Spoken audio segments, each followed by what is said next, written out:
Hello everyone, welcome back to this channel. तो आज मैं कंटिन्यू करने जा रही हूँ चैप्टर 1 जो कि था द फन दे हैड, उसी के इम्पॉर्टेंट MCQs आज मैं कवर करूँगी इस वीडियो में। बट उससे पहले अगर आपने मेरे चैनल को आप नए हैं, आपने नहीं सब्सक्राइब कर रखा तो कर लीजिए और जो बेल आइकन है उसे प्रेस कर दीजिए ताकि आपको सारे अपडेट्स मिलते रहे मेरे चैनल से रिलेटेड। और अगर आपको वीडियो देखते वक्त कोई भी डाउट है तो आप कमेंट्स में लिख सकते हैं and I will make sure कि मैं उनका रिप्लाई करूँ। सो अब हम आगे बढ़ते हैं विद द इम्पॉर्टेंट MCQs। ये MCQs जो है, एक तो ये आपको हेल्प करेंगे समझने में कि एग्ज़ाम में जो फॉर्मेट आएगा वो कैसा आएगा, कैसे क्वेश्चंस आ सकते हैं, और साथ ही साथ ये MCQs आपको कहीं ना कहीं रिवीजन में भी हेल्प करेंगे अभी तक हमने जो पढ़ा है उसको लेकर। और ये MCQs ईजी हैं तो कोई भी बात नहीं है घबराने की, क्योंकि अब मुझे पता है कि आप लोग अच्छे से ये कर सकते हैं। हम आते हैं क्वेश्चन 1 पे। क्वेश्चन 1 है, Margie was disappointed because Margie disappointed थी क्योंकि ए पार्ट है they took away the mechanical teacher, क्योंकि वो जो मैकेनिकल टीचर थे उसे ले गए थे। B, they did not take the mechanical teacher away, कि वो जो मैकेनिकल टीचर थी वो उसे नहीं लेकर गए थे। C, asked Margie to leave the house, कि उन्होंने मार्जी से कहा कि घर से चले जाओ। D, asked Tommy to go and study, या डी, उन्होंने टॉमी से कहा कि जाओ और पढ़ो। तो इसका आंसर है आंसर बी, यानी कि वो मैकेनिकल टीचर को लेके नहीं गए थे इसीलिए मार्जी डिसअपॉइंटेड थी। हमें पता है कि जब मार्जी ज्योग्राफी टेस्ट में बार बार फेल हो रही थी, अच्छा नहीं कर रही थी, तो जो काउंटी इंस्पेक्टर था वो आया था और उसने जो रोबोट है उसको सही करा था, 1 घंटे अराउंड टाइम लेकर उसने उसको सही किया था। तो तब मार्जी होप कर रही थी कि काश वो रोबोट ठीक ना हो पाए और उसे ले जाना पड़े, लेकिन ऐसा नहीं हुआ और वो मैकेनिकल टीचर को उसने 1 घंटे में ठीक कर दिया और वो नहीं गया मैकेनिकल टीचर, तो इसलिए मार्जी डिसअपॉइंटेड थी। Let's move on to question 2। Question 2 है, Margie had to write out her homework. Margie को अपना होमवर्क लिखना पड़ता था। ए, इन रशियन लैंग्वेज में, बी, इन डिजिटल कोड में, सी, इन पंच कोड, या डी, इन इंग्लिश। तो मार्जी को जो अपना होमवर्क था वो पंच कोड में लिखना पड़ता था। जैसे कि हमने देखा ही था कि ये लोग नॉर्मल लिखते नहीं थे पेन पेंसिल लेके, या डिजिटल कोड में नहीं लिखते थे या इंग्लिश में, ये लोग पंच कोड में लिखा करते थे, जो कि 6th क्लास से ही 6 क्लास से नहीं 6 इयर्स की एज में ही 6 इयर्स की एज में ही मार्जी को सिखा दिया गया था पंच कोड में कैसे लिखना होता है। Question 3, on which date did Margie make an entry in her diary about schools, कि मार्जी ने जो डायरी वो लिखती थी उसमें किस डेट में स्कूल्स के बारे में लिखा है। तो ए है 17 मई 2156, बी 17 मई 2157, सी 17 मई 2158, या डी 17 मई 2159। तो अब इसमें आप नोटिस करेंगे डेट सारी सेम है, बस ईयर चेंज हो रहा है। तो आपको ईयर याद रखना होगा कि जो ईयर था वो था 17 मई 2157। इस दिन की जो डायरी एंट्री है मार्जी ने लिखी हुई थी। जो स्टार्टिंग में ही जो चैप्टर शुरू होता है वो इसी से होता है कि मार्जी ने अपनी डायरी पे टॉप पर पेज पर लिखा था 17 मई 2157। इजी क्वेश्चंस लग रहे हैं, आते ही होंगे आप लोगों को क्योंकि हमने अच्छे से ये चैप्टर कवर किया है अभी। Who found the real book, question 4 है कि जो रियल बुक है वो किसे मिली थी। ए, टॉमी को, बी, मार्जी को, सी, द मैकेनिकल टीचर यानी कि रोबोट टीचर जो था उसको, या डी, टॉमी के टीचर को। तो रियल बुक जो थी वो मिली थी टॉमी को। जैसा कि हमें पता है कि टॉमी जो है वो मार्जी के पास वो पुरानी बुक लेकर आया था। क्वेश्चन 5 है, what did मार्जी right about in her diary, कि मार्जी ने अपनी डायरी में किस बारे में लिखा था। ए, अ रियल स्कूल, एक रियल स्कूल के बारे में, बी, अ रियल बुक, एक रियल बुक के बारे में, सी, अ रियल टीचर, एक रियल टीचर के बारे में, या डी, हर ग्रैंडफादर, या अपने ग्रैंडफादर के बारे में। तो मार्जी ने अपनी डायरी में एक रियल बुक के बारे में लिखा था जो कि टॉमी लेकर आया था। जैसा कि हमने भी लास्ट क्वेश्चन में भी देखा, टॉमी उसके पास एक रियल बुक लेके आया और डायरी में मार्जी ने उस रियल बुक के बारे में ही लिखा हुआ है। क्वेश्चन 6 पे बढ़ते हैं। Who told Margie once about real books, कि मार्जी को एक टाइम पर रियल बुक्स के बारे में यानी कि असली बुक्स के बारे में किसने बताया था? ए हर मदर, उसकी मदर ने, बी टॉमी ने, सी उसके ग्रैंडफादर ने, या डी उसके ग्रैंडफादर के ग्रैंडफादर ने। तो अब यहाँ पर कंफ्यूजन नहीं होना चाहिए आपको, क्योंकि लोग कई बार कंफ्यूज होते हैं स्टूडेंट्स की सी और डी में। तो जो इसका आंसर है वो है डी, उसके ग्रैंडफादर के जो ग्रैंडफादर थे उन्होंने मार्जी को रियल बुक्स के बारे में बताया था एक टाइम पे। क्वेश्चन 7 पर बढ़ते हैं। क्वेश्चन 7 है मार्जी वॉज स्कॉर्नफुल। तो मार्जी क्यों स्कॉर्नफुल थी? स्कॉर्नफुल यानी कि जैसे कि हमने देखा कि कोई चीज़ जो वर्थलेस होती है, स्कॉर्नफुल एक एक्सप्रेशन होता है जब कोई चीज़ वर्थलेस होती है, जो आप एक्सप्रेशन बनाते हो वो स्कॉर्नफुल होता है। तो मार्जी किस चीज़ को लेकर स्कॉर्नफुल थी? अबाउट हर ज्योग्राफी स्कोर्स, उसके जो ज्योग्राफी में मार्क्स आ रहे थे उसको लेकर, knowing that the real book detailed about school, ये जानकर कि जो रियल बुक है वो स्कूल के बारे में उसमें लिखा हुआ है, सी अबाउट काउंटी इंस्पेक्टर, कि जो काउंटी इंस्पेक्टर जो रोबोट को ठीक करता है उसको लेके वो स्कॉर्नफुल थी, या डी अबाउट मैकेनिकल टीचर, या फिर वो जो मैकेनिकल टीचर थी उसको लेकर स्कॉर्नफुल थी। तो अब हमें पता है कि मार्जी जो थी वो बी यानी कि knowing that the real book detailed about school, इस चीज़ को लेकर स्कॉर्नफुल थी। ये जो वर्ड है ये यूज़ भी तभी हुआ है जब मार्जी को ये पता चला कि जो रियल बुक है उसमें स्कूल के बारे में लिखा है। आपको याद होगा उस मार्जी ने तब कहा था कि स्कूल के बारे में कौन लिखता है, मुझे तो स्कूल से नफरत है। तब ये जो वर्ड है स्कॉर्नफुल वो यूज़ किया गया था कि मार्जी को लगता है कि जो स्कूल है वो वर्थलेस है, स्कूल के बारे में लिखना वर्थलेस है। क्वेश्चन 8 है read the given paragraph and answer the questions that follow.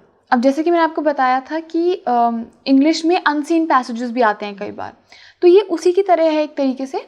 आपको ये पैराग्राफ दिया है, आपको ये पैराग्राफ पढ़ना है जो कि the fun they had chapter का ही है, और फिर जो क्वेश्चंस हैं उनका आंसर देना है। It was a very old book. Margie's grandfather once said that when he was a little boy, his grandfather told him that there was a time when all stories were printed on paper. तो ये बहुत ही पुरानी book थी।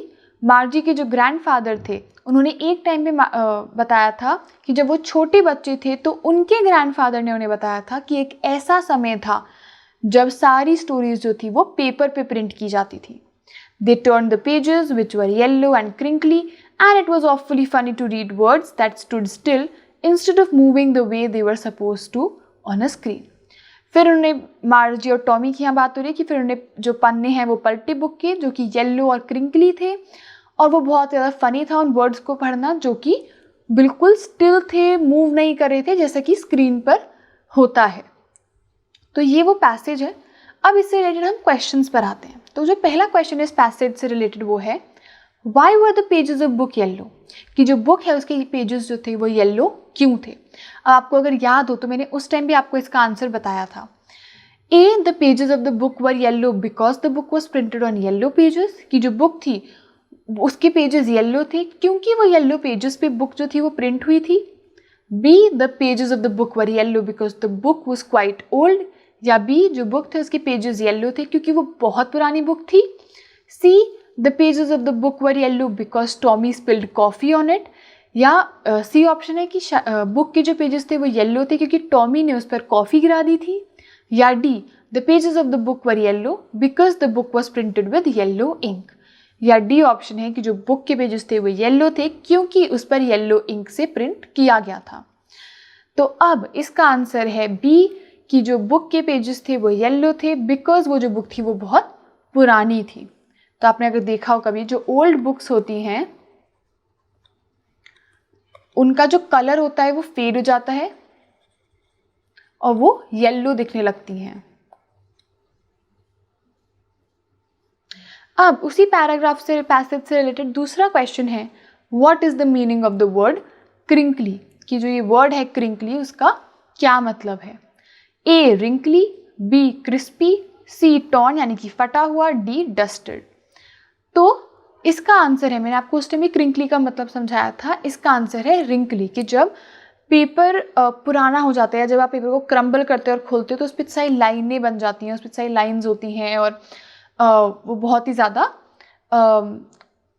Crumble हो जाता है, तो तब उसे हम रिंकली कहते हैं। क्रिंकली का जो मीनिंग है वो रिंकली है। राइम कर रहा है तो आपको याद भी रहेगा, क्रिंकली रिंकली। ठीक है। थर्ड क्वेश्चन पैसेज से है, they think reading a book printed book is funny, और दूसरा ऑप्शन है they have only red books on a computer screen. Select the most appropriate option based on 1 and 2। तो 1 जो option है वो है कि उन्हें लगता है प्रिंटेड बुक पढ़ना फनी है, और दूसरा ऑप्शन है कि उन्होंने सिर्फ बुक्स पढ़ी हैं एक कंप्यूटर स्क्रीन पर। आपको यहाँ पर बताना है ऑप्शंस जो है उसमें या तो होगा कि 1 ट्रू है 2 फॉल्स है, या 2 ट्रू है 1 फॉल्स है, या फिर 1 की वजह से 2 है और 2 की वजह से 1 है।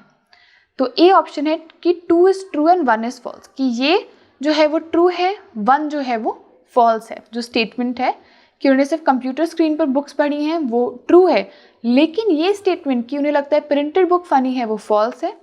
बी 2 जो है वो इज़ द रिजल्ट फॉर 1, यानी कि उन्हें लगता है प्रिंटेड बुक्स फनी है इसीलिए वो कंप्यूटर स्क्रीन पे बुक्स पढ़ते हैं।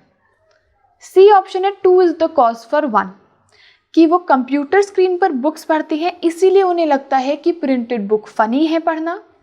और डी ऑप्शन है कि 2 फॉल्स है एंड 1 ट्रू है। तो इसका आंसर है, मुझे पता है थोड़ा कंफ्यूजिंग हो सकता है, लेकिन इसका आंसर है 2 इज़ द कॉज फॉर 1, यानी कि क्योंकि 2157 में ये स्टोरी सेट है, फ्यूचर में सेट है, तो वो लोग जो हैं यानी कि टॉमी और मार्जी जो हैं उन्होंने हमेशा से कंप्यूटर स्क्रीन पर बुक्स पढ़ी हैं, तो इसीलिए उनके लिए प्रिंटेड बुक पढ़ना फनी है। तो इसीलिए 2 जो है वो कॉज है 1 का। क्वेश्चन 9 है, what is the meaning of the word scornful, कि स्कॉर्नफुल जो वर्ड है उसका क्या मीनिंग है। जो भी हमने पिछले क्वेश्चन में भी, मतलब जो भी कुछ देर पहले क्वेश्चन आया था उसमें भी हमने स्कॉर्नफुल का वो देखा था। तो स्कॉर्नफुल का मतलब होता है कंटेम्पचुअस, यानी कि सी। ए ऑप्शन था रिस्पेक्टफुल, स्कॉर्नफुल का मतलब होता है कि रिस्पेक्ट करना। बी एडमायरेबल, किसी चीज़ को एडमायर करना, किसी चीज़ को पसंद करना। सी कंटेम्पचुअस, या डी हार्मफुल, हार्मफुल यानी कि कोई चीज़ जो नुकसान दे, और कंटेम्पचुअस का मतलब होता है कि कोई चीज़ जो कि वही वर्थलेस होती है एक तरीके से। तो इसलिए इसका ऑप्शन होगा सी, यानी कि कंटेम्पचुअस। क्वेश्चन 10 है, विच सब्जेक्ट वाज मार्जी फेलिंग इन, कि मार्जी कौन से सब्जेक्ट में फेल हो रही थी। ए हिस्ट्री, बी अरिथमेटिक, अरिथमेटिक यानी कि मैथ्स होता है, सी ज्योग्राफी, या डी साइंस। हमें स्टार्टिंग के ही कुछ पेजेस बाद ही पता चल जाता है कि मार्जी जो थी वो ज्योग्राफी में फेल हो रही थी, बिकॉज उसने कहा था कि जो मैकेनिकल टीचर है वो बार बार उन्हें टेस्ट दिए जा रही है और मार्जी टेस्ट पर बुरे से बुरा करती चली जा रही है, तो इसलिए मार्जी जो थी वो ज्योग्राफी में फेल हो रही थी। क्वेश्चन 11 है, give 1 word for the following, not showing much interest और एंथुजियाज्म, या फिर केयरलेसली। तो अभी हमने देखा था कि स्कॉर्नफुल का मीनिंग क्या होता है, यहाँ पे लेकिन हमें उस पर्टिकुलर वर्ड का मीनिंग दिया हुआ है जो कि है ज़्यादा इंटरेस्ट ना दिखाना, या ज़्यादा एंथुजियाज्म ना दिखाना, या फिर केयरलेसली, कि किस चीज़ की परवाह ना करना। तो अब हमें बताना है कि ये जो मीनिंग है वो कौन से वर्ड से मैच होता है। ए स्कॉर्नफुली, जो कि हमने देखा था कि अभी पहले भी पढ़ा था। बी नॉनशलेंटली, सी लॉफ्टिली, या डी क्रिंकली। अब इनमें से हमें सभी का मतलब पता है वर्ड्स का। स्कॉर्नफुली का मतलब होता है कि कोई चीज़ वर्थलेस है, कंटेम्पचुअस है। नॉनशलेंटली का मतलब होता है कि किस चीज़ में इंटरेस्ट या एंथुजियाज्म ना दिखाना, जो कि करेक्ट आंसर है क्वेश्चन 11 का, कि इंटरेस्ट ना दिखाना, एंथुजियाज्म ना दिखाना, या केयरलेसली कोई चीज़ बोलना या करना, वो नॉनशलेंटली होता है। लॉफ्टिली का मतलब होता है एक सुपीरियर वे में कोई चीज़ करना, और क्रिंकली का मतलब होता है कि कोई चीज़ जो जिसमें क्रिंकल्स पड़े या रिंकल्स पड़े हैं, जो कि पेपर के लिए हम यूज़ करते हैं। तो इसीलिए इसका आंसर है बी नॉनशलेंटली। क्वेश्चन 12 है, read the given paragraph and answer the questions that follow. ये क्वेश्चन 8 की तरह ही है कि पैराग्राफ पढ़ के क्वेश्चंस जो हैं उनका आंसर देना है। Tommy looked at her with very superior eyes, Tommy ने बहुत ही एक सुपीरियर तरीके से देखा मार्जी को। Because it's not our kind of school stupid, कि क्योंकि हमारे तरीके का स्कूल नहीं है stupid. This is the old kind of school that they had hundreds and hundreds of years ago, he added loftily. ये पुराने तरीके का स्कूल है जो बहुत साल पहले हुआ करता था। उसने ये बहुत ही लॉफ्टिली कहा, बहुत ही सुपीरियर वे में कहा। तो आपको याद आ गया होगा, हमने पढ़ा है चैप्टर में ये पैसेज। अब इससे रिलेटेड क्वेश्चन 1 है, why did Tommy call मार्जी stupid, कि टॉमी ने मार्जी को स्टूपिड क्यों बुलाया। तो टॉमी ने मार्जी को स्टूपिड इसीलिए बुलाया because A, मार्जी couldn't read the book, कि मार्जी जो थी वो बुक नहीं पढ़ पा रही थी। B, Margie failed in her test, कि मार्जी जो है वो अपने टेस्ट में फेल हो गई थी। C, Margie didn't understand why would anyone write a book about schools, या सी है कि मार्जी समझ ही नहीं पा रही थी कि कोई स्कूल्स के बारे में एक बुक क्यों लिखेगा। या D, Margie wished for her mechanical teacher to be taken away, या डी है कि मार्जी विश कर रही थी कि उसकी जो मैकेनिकल टीचर है उसे ले जाया जाए। तो इसका आंसर है सी, कि मार्जी को नहीं समझ आ रहा था कि कोई बुक, स्कूल्स के बारे में बुक क्यों लिखेगा। ये हमने देखा भी था कि मार्जी जो वो कह रही थी कि स्कूल के बारे में बुक कौन लिखता है, मुझे तो स्कूल से नफरत है। तो इसीलिए मार्जी जो थी उसको ये चीज़ समझ नहीं आ रही थी कि कोई स्कूल्स के बारे में बुक क्यों लिखेगा। ऑप्शन सी राइट आंसर है इसका। अब हम आते हैं इसी के क्वेश्चन 2 पर, पैसेज से related. What does they here refer to, कि यहाँ पे जो दे वर्ड यूज़ किया जा रहा है वो किस चीज़ को रेफर कर रहा है। Tommy and Margie, mechanical teachers, students of centuries ago, students जो बहुत सदियों पहले थे, या फिर ग्रैंड पेरेंट्स। तो इसका ऑप्शन आंसर है सी, यानी कि बहुत साल पहले जो स्टूडेंट्स थे उनकी यहाँ पर बात हो रही है जब दे वर्ड यूज़ किया जा रहा है। अब इसी से रिलेटेड क्वेश्चन 3 है, find the word which means in a superior way, कि वो वर्ड ढूंढो जिसका मतलब है एक सुपीरियर वे में। ए, लॉफ्टिली, बी, लुक, सी, स्टूपिड, या डी, काइंड। तो अब मैंने भी थोड़ी देर पहले आपको जो पैसेज पढ़ाया था तो मैंने आपको बताया था कि इन अ सुपीरियर वे का आंसर होगा, यानी कि मतलब होता है लॉफ्टिली। लॉफ्टिली यानी कि एक सुपीरियर वे में कोई चीज़ बताना। टॉमी ने लॉफ्टिली मार्जी से कहा था कि ये सदियों पुराने जो स्कूल्स हैं उनकी बात हो रही है इस बुक में। तो यानी कि एज इफ टॉमी को ज़्यादा पता है मार्जी से, तो इसलिए लॉफ्टिली इसका आंसर है ए। अब आते क्वेश्चन 13 पर। अब आपको दूसरा एक पैराग्राफ दिया जा रहा है। मार्जी did so with a Sai, she was thinking about the old schools they had when her grandfathers grandfather was a little boy. तो अब यहाँ पे बात हो रही है कि मार्जी ने एक साई के साथ अपना जो होमवर्क है वो दे दिया। ये लास्ट में जो हमने भी पढ़ा था पार्ट 2 में द फन दे हैड में, कि जब उसकी मैकेनिकल टीचर आ गई और उसे अब पढ़ने जाना था तो मैकेनिकल टीचर ने उससे कहा था कि अपना होमवर्क सबमिट कर दो कल का। तो मार्जी ने वो कर दिया वो, लेकिन तब भी सोच रही थी उन पुराने स्कूल्स के बारे में जो उसके ग्रैंडफादर के टाइम पे हुआ करते थे जब वो एक छोटे लड़के थे। All the kids from the whole neighborhoods came, laughing and shouting in the schoolyard, sitting together in the classroom, going home together at the end of the day. कि सारे बच्चे नेबरहुड के आ जाया करते थे, हंसते खेलते और चिल्लाते हुए स्कूल यार्ड में, साथ में स्कूल में बैठते थे क्लासरूम्स में, और घर भी साथ में जाया करते थे। They learned the same things so that they could help one another with the homework and talk about it. वो सेम चीज़ें पढ़ते थे तो वो एक दूसरे की होमवर्क में भी हेल्प कर सकते थे और उस बारे में बात भी कर सकते थे। आई होप आपको ये पैसेज याद आ गया हो जो हमने भी कहानी में पढ़ा था। तो अब इससे रिलेटेड फर्स्ट क्वेश्चन है, which school is मार्जी thinking about in the above lines, कि मार्जी किस स्कूल के बारे में सोच रही है इन जो पैराग्राफ आपको पढ़ाया गया उसमें। ए, हर स्कूल की, उसका जो अभी प्रेजेंट स्कूल है उसके बारे में। बी, टॉमी स्कूल, टॉमी का जो स्कूल है। सी, ओल्ड स्कूल्स यानी कि जो पुराने स्कूल हैं। या D, new kind of school, कि कोई अलग नया तरीके के स्कूल के बारे में सोच रही है। तो अभी बहुत ईजी है, इसका आंसर है सी, यानी कि ओल्ड स्कूल्स। मार्जी जो है वो पुराने स्कूल जो सदियों पहले हुआ करते थे उसके ग्रैंडफादर के टाइम पर, उनके बारे में सोच रही है। अब सेकंड जो क्वेश्चन है पैसेज से रिलेटेड वो है, what is the advantage of these old schools, कि ये जो ओल्ड स्कूल्स हैं उनका एडवांटेज क्या है। ए, स्टूडेंट्स स्टडी टुगेदर, कि जो स्टूडेंट्स हैं वो साथ में पढ़ा करते थे। B students went home together कि स्टूडेंट्स साथ में घर वापस जाया करते थे। C students help each other कि स्टूडेंट्स एक दूसरे की हेल्प करते थे। या D all of the above. तो हमें पता है कि क्योंकि ये तीनों ही चीज़ें होती थी, इसका आंसर है ऑल ऑफ द अबव कि स्टूडेंट्स साथ में पढ़ते थे, वो साथ में घर जाते थे और वो एक दूसरे की हेल्प भी करते थे। इसीलिए ये सारे एडवांटेजेस थे ओल्ड स्कूल्स के, यानी कि पुराने स्कूल्स के। अब थर्ड क्वेश्चन है, which word in the passage means breathing out deeply. कौन सा वर्ड है इस पैसेज में जिसका मतलब है बहुत ही डीप, यानी कि लंबी गहरी सांस लेना। A school yard, B learned, C thinking या डी साय। तो अब हमें पता है स्कूल यार्ड यानी कि स्कूल का मैदान, ये तो नहीं हो सकता है। बी लर्नड यानी कि लर्न करना, ये भी नहीं हो सकता।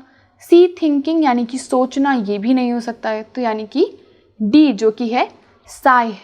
तो ये सही ऑप्शन है कि जब आप ये वाली जो एक होती है ना, एक लंबी गहरी सांस लेना, इसे हम कहते हैं साय करना। तो ये इसका मतलब होता है ब्रीदिंग आउट डीपली। अब हम आते हैं क्वेश्चन 14 पर। Why did Margie hate school. तो मार्जी को स्कूल क्यों नहीं पसंद था। A the mechanical teacher was giving her a test after test in geography कि जो मैकेनिकल टीचर थी वो उसे टेस्ट पे टेस्ट दिए चले जा रही थी ज्योग्राफी पे। B she was taught by mechanical teacher, या बी क्योंकि एक मैकेनिकल टीचर उसे पढ़ा रही थी। C both A and B कि ए और बी दोनों ऑप्शंस हो सकते हैं इसका आंसर। या D she did not like to study geography, या फिर डी कि उसे ज्योग्राफी पढ़ना ही नहीं पसंद था। तो इसका आंसर है सी बोथ ए एंड बी कि उसे ये भी नहीं पसंद था कि मैकेनिकल टीचर बार बार उसे टेस्ट पे टेस्ट दी थी ज्योग्राफी के, क्योंकि वो उसमें फेल हो रही थी, वर्स पे वर्स कर रही थी वो ज्योग्राफी टेस्ट में। और बी भी है she was taught by mechanical teacher कि एक मैकेनिकल टीचर उन्हें पढ़ाती थी। ये दोनों चीज़ें मार्जी को नहीं पसंद थी और इसीलिए उसे स्कूल से नफरत थी। क्वेश्चन 15 है, why did Tommy thought that old book was a waste कि टॉमी जो था उसे क्यों लगता था कि वो जो पुरानी बुक है वो एक वेस्ट है। A old book didn't have a story, A की ओल्ड बुक में कोई स्टोरी नहीं थी। B old book was yellow and crinkly, या फिर वो येलो और क्रिंकली थी इसीलिए नहीं पसंद थी, इसीलिए वेस्ट थी। C old book had words that moved कि उसमें वर्ड्स थे जो कि मूव करते थे। या D old book can't store memories, या डी की जो ओल्ड बुक थी वो मेमोरीज स्टोरीज को स्टोर नहीं कर सकती थी। तो इसका आंसर है कि जो ओल्ड बुक है वो स्टोरीज़ को नहीं स्टोर कर सकती थी। अब यहाँ पे जैसे कि मैंने बताया था कि टॉमी ने इस पॉइंट पर बुक्स और जो टेलीविज़न है उसमें कंपैरिजन किया था और उसने बोला था कि बुक्स जो है ये जो बुक है पुरानी उसमें जो लिखा है वो चेंज नहीं होता, वर्ड्स नहीं मूव कर रहे हैं, तो एक बार ख़त्म हो जाने के बाद शायद ये बुक फेंक देते हैं और ये कितना ज़्यादा वेस्ट है। और वहीं पर उसने टीवी के लिए कहा कि टीवी में आप मिलियन बुक्स पढ़ सकते हो और भी कई ज़्यादा चीज़ें होती है टीवी में, तो मैं टीवी को तो नहीं फेंकूँगा। तो इसीलिए जो ओल्ड बुक है वो टॉमी को वेस्ट लगी क्योंकि वो स्टोरीज़ को स्टोर नहीं कर सकती। एक बुक में एक ही स्टोरी होगी और वो कभी चेंज नहीं होगी। 16th question, read the given paragraph and answer the questions that follow. आपको वापस से एक पैराग्राफ दिया जा रहा है इस चैप्टर से और आपको क्वेश्चंस का आंसर करना है ये पढ़ने के बाद। Today Tommy found a real book, it was a very old book. कि आज टॉमी को एक रियल बुक मिली और ये बहुत ही पुरानी बुक थी। Margie's grandfather once said that when he was a little boy, his grandfather told him that there was a time when all stories were printed on paper. कि मार्जी के grandfather ने एक बार कहा था कि जब वो छोटे थे तो उनके ग्रैंडफादर ने बताया था कि एक ऐसा समय था जब सारी स्टोरीज जो थी वो पेपर पे प्रिंट की जाती थी। ये वो पैसेज है। आप इससे रिलेटेड जो फर्स्ट क्वेश्चन है वो है the old book was found by, कि जो ओल्ड बुक थी वो किसने ढूंढी थी। ए टॉमी ने, बी मिसेस जोन्स यानी कि मार्जी की मदर, सी काउंटी इंस्पेक्टर, या डी मैकेनिकल टीचर। तो हमें पता चल गया पहली लाइन से ही पैसेज के कि जो ओल्ड बुक थी वो टॉमी ने ढूंढी थी, उसको ये ओल्ड बुक मिली थी और वो इसे मार्जी के पास लेकर गया था। सेकेंड क्वेश्चन इसी पैसेज से है, pick out a word from the following which means small. कि एक वर्ड को इस पैसेज में से पिक करिए जिसका मतलब होता है स्मॉल। ए ओल्ड, ओल्ड यानी कि होता है पुराना, बी वंस यानी कि एक बार, सी लिटिल यानी कि छोटा, और डी वेरी यानी कि बहुत।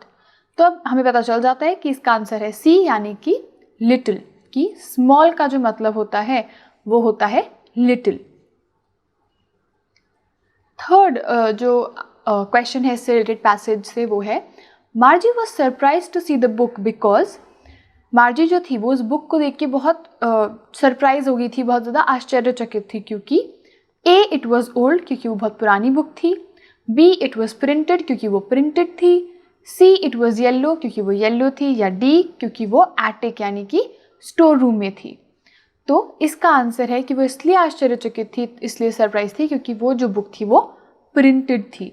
अब 2157 में जिस ज़माने में वो लोग रह रहे हैं, उस टाइम पे वो लोग क्योंकि लैपटॉप और मतलब सब कुछ डिजिटल था, सब कुछ टेक्नोलॉजिकल था, तो इसीलिए उनके लिए मतलब मार्जी के लिए बहुत बड़ी बात थी कि कोई एक बुक है जो प्रिंटेड है, जो आप फ़ोन पे नहीं पढ़ रहे हो या आप लैपटॉप पे नहीं पढ़ रहे हो, पर वो प्रिंटेड है, तो इसलिए वो सरप्राइज थी। क्वेश्चन 17 है, why did Margie's mother send for the county inspector, कि मार्जी की मदर ने काउंटी इंस्पेक्टर को क्यों बुलाया। अभी क्वेश्चन 17 पैसेज से रिलेटेड नहीं है। तो ए मार्जी वॉज इल क्योंकि मार्जी बीमार थी, B Margie was failing her test क्योंकि मार्जी जो थी अपने टेस्ट में फेल हो रही थी, C Margie's mechanical teacher was not working properly, C क्योंकि मार्जी की मैकेनिकल टीचर प्रॉपरली काम नहीं कर रही थी, या D मार्जी and Tommy had a fight, कि मार्जी और टॉमी के बीच में लड़ाई हो गई थी।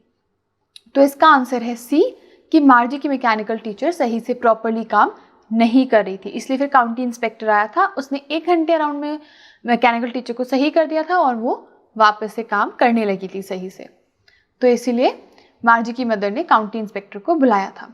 अब यहाँ पे बी और सी जो ऑप्शन है उसमें कन्फ्यूजन हो सकता है, क्योंकि जब आप स्टोरी पढ़ते हो तो स्टोरी में ये है कि मार्जी क्योंकि टेस्ट पे टेस्ट हो रहे थे ज्योग्राफी के और वो फेल हुई थी, तो उसकी मदर ने डिसअपॉइंट होकर काउंटी इंस्पेक्टर को बुलाया।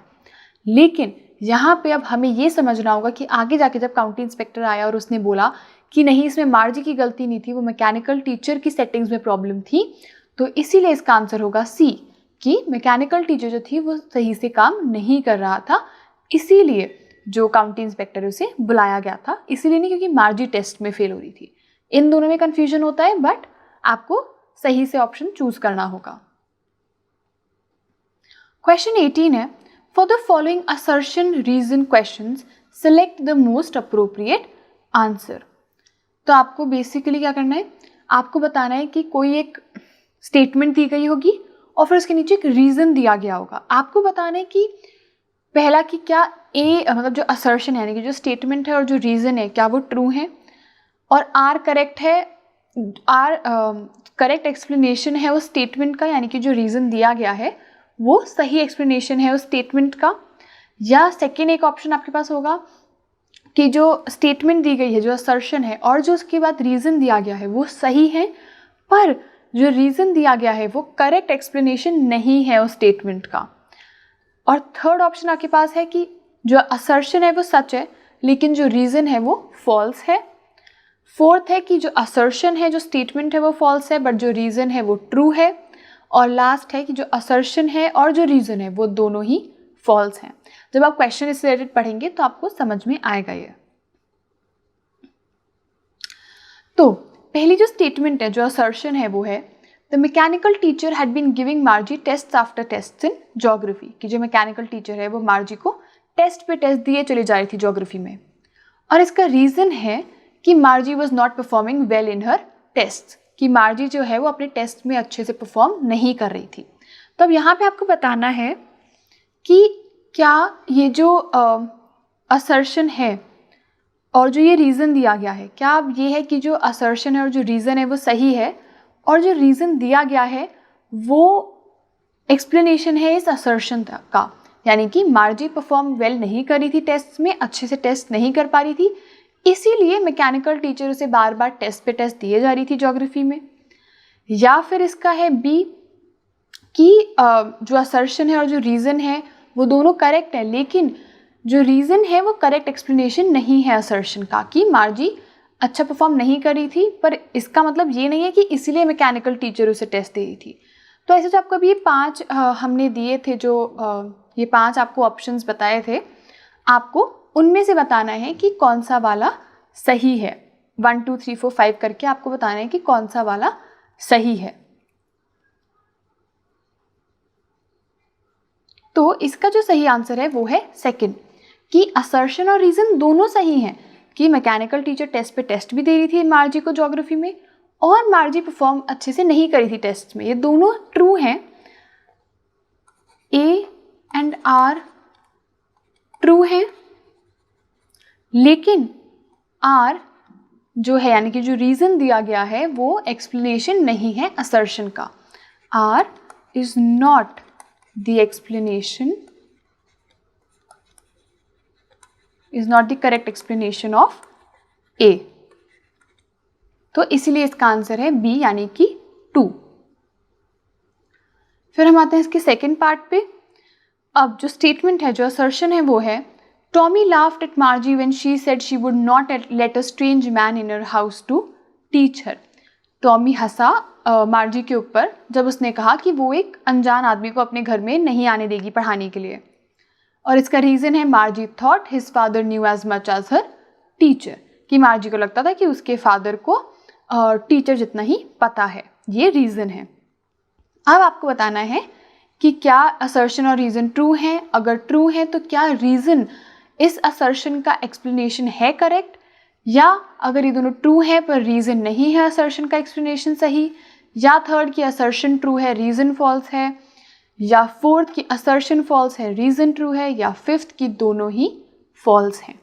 तो इसका आंसर होगा थर्ड, कि जो असर्शन है वो ट्रू है, कि टॉमी मार्जी पे हंसा था जब उसने कहा था कि वो एक अनजान आदमी को अपने घर पे नहीं आने देगी पढ़ाने के लिए।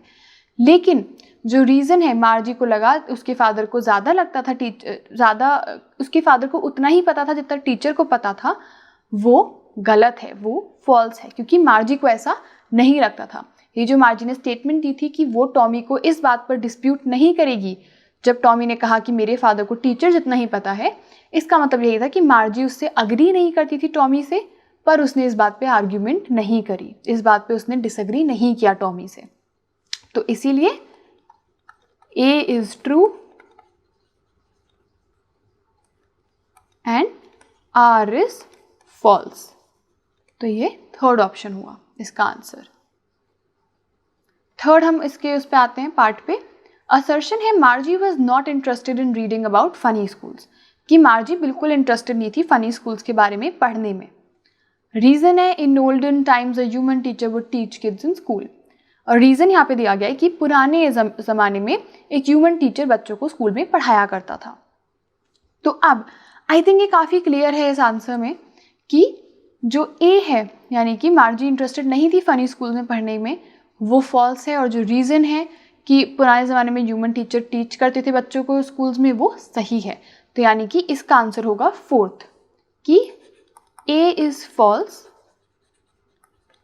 But R is true. I hope आप लोग को ये समझ में आ रहा है। कुछ भी अगर कन्फ्यूजन है तो आप कमेंट्स में लिखकर पूछ सकते हैं। बट अभी यहाँ पर ये है कि असर्शन यानी कि जो स्टेटमेंट है ये फॉल्स थी, लेकिन रीज़न यानी कि जो दूसरी स्टेटमेंट दी गई है ये ट्रू है। इसका fourth part, assertion मार्जी thought why would anyone write a book about schools, कि मार्जी को लगा कि कोई स्कूल्स के बारे में क्यों लिखेगा। रीज़न मार्जी हेटेड स्कूल, और रीज़न है कि मार्जी को स्कूल से नफरत थी। तो अब हमें पता है कि ये दोनों ही स्टेटमेंट्स ट्रू हैं, और जो रीज़न है वो करेक्ट एक्सप्लेनेशन है असर्शन का, कि क्योंकि मार्जी को स्कूल से नफरत थी इसीलिए मार्जी को लगा कि कोई स्कूल्स के बारे में क्यों लिखना चाहेगा। तो इसीलिए A and R true and R is the correct explanation of ए।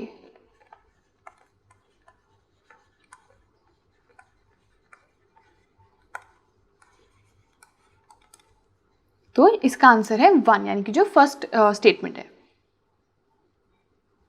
अब इसके फिफ्थ पार्ट पे हम आते हैं। कि असर्शन है the inspector smiled at Margie and gave her an apple, कि जो इंस्पेक्टर है उसने मार्जी की तरफ स्माइल किया और उसे एक एप्पल दिया।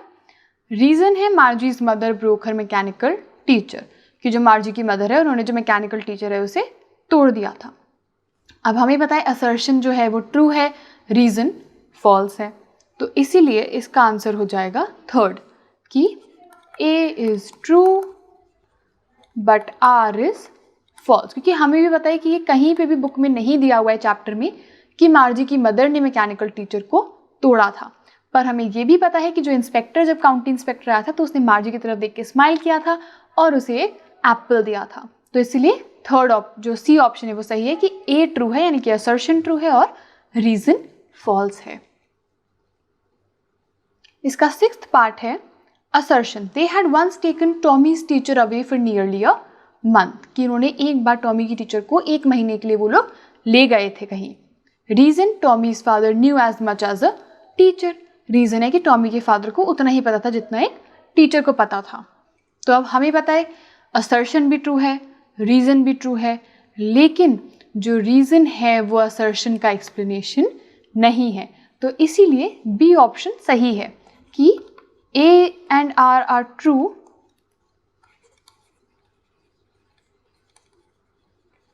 but R is not the correct explanation of A, कि दोनों ट्रू हैं स्टेटमेंट्स लेकिन दोनों किसी भी तरीके से रिलेटेड नहीं है। टॉमी के फादर को उतना ही पता था जितना टीचर को पता था, इसीलिए एक बार टॉमी के टीचर को एक महीने के लिए ले गए थे, ये सच नहीं है। 19th क्वेश्चन है, अब ये अलग क्वेश्चन है, ये अब असर्शन रीजन का क्वेश्चन नहीं है। तो 19th क्वेश्चन है why did मार्जी found the book about school strange, कि मार्जी को जो स्कूल्स के बारे में बुक थी वो स्ट्रेंज क्यों लगी। A it was an old book with yellow crinkly papers, कि वो एक पुरानी बुक थी जिसमें येल्लो और क्रिंकली पेजेस थे। B school in those days had a human teacher, कि उस जमाने के जो स्कूल्स थे उनमें एक ह्यूमन टीचर था। See the words in the book stood still, कि जो वर्ड्स बुक में थे वो मूव नहीं करते थे। या फिर डी कि मार्जी had not seen a book before, कि मार्जी ने एक ऐसी बुक पहले कभी नहीं देखी थी। तो मार्जी को इसीलिए स्कूल के बारे में बुक लिखी हुई स्ट्रेंज लग रही थी, अजीब लग रही थी, बिकॉज जो वर्ड्स थे बुक में वो मूव नहीं कर रहे थे जैसा कि स्क्रीन पर करते हैं, जैसा उन्हें आदत है कि एक डिजिटल उस पर digitally on a screen words move करते हैं, पर बुक में ऐसा नहीं था, तो इसलिए ये चीज़ उसको अजीब लग रही थी। 20th क्वेश्चन है study the following incidents from the story, कि आपको ये कुछ इंसिडेंट्स दिए गए हैं जो स्टोरी में हुए थे, आपको इन्हें पढ़ना है। तो पहला इंसिडेंट है the inspector had smiled after he was finished and patted Margie's head, कि इंस्पेक्टर ने जब उस रोबोट को ठीक कर दिया तो उन्होंने फिर स्माइल किया और उन्होंने मार्जी की हेड को पैट किया, यानी कि थपथपाया, जो एक प्यार का जेस्चर होता है। सेकंड है incident the inspector smiled at Margie and gave her an apple then took the teacher apart, कि इंस्पेक्टर ने मार्जी की तरफ देख के स्माइल किया, उसे एक एप्पल दिया और फिर टीचर को सही करने लगे। थर्ड है he said to her mother it's not the little girl's fault Mrs Jones, कि जो काउंटी इंस्पेक्टर है उसने मार्जी की मदर को बोला कि ये इस छोटी बच्ची की गलती नहीं है मिसेस जोन्स। और फोर्थ इंसिडेंट है Margie had been hoping they would take the teacher away all together, कि मार्जी होप करी थी कि वो टीचर को ले जाएंगे कहीं।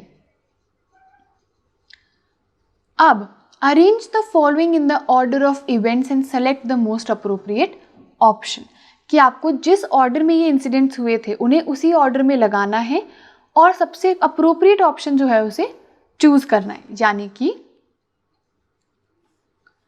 सबसे पहले जो हुआ था वो हुआ था कि इंस्पेक्टर आया था, सेकंड इंस्पेक्टर ने मार्जी की तरफ स्माइल किया, उसे एक एप्पल दिया और फिर टीचर को सही करने लगा। सेकंड चीज़ जो हुई थी वो हुई थी कि he said to her mother कि ये छोटी बच्ची की गलती नहीं है मिसेस जोन्स, यानी कि यहाँ पे आप अभी देख सकते हैं ये ऑप्शंस थे। तो अब सेकंड ऑप्शन जो सही है, मतलब अब ये ये और ये 1, 3 और 4 ऑप्शंस रह गए हैं आपके पास।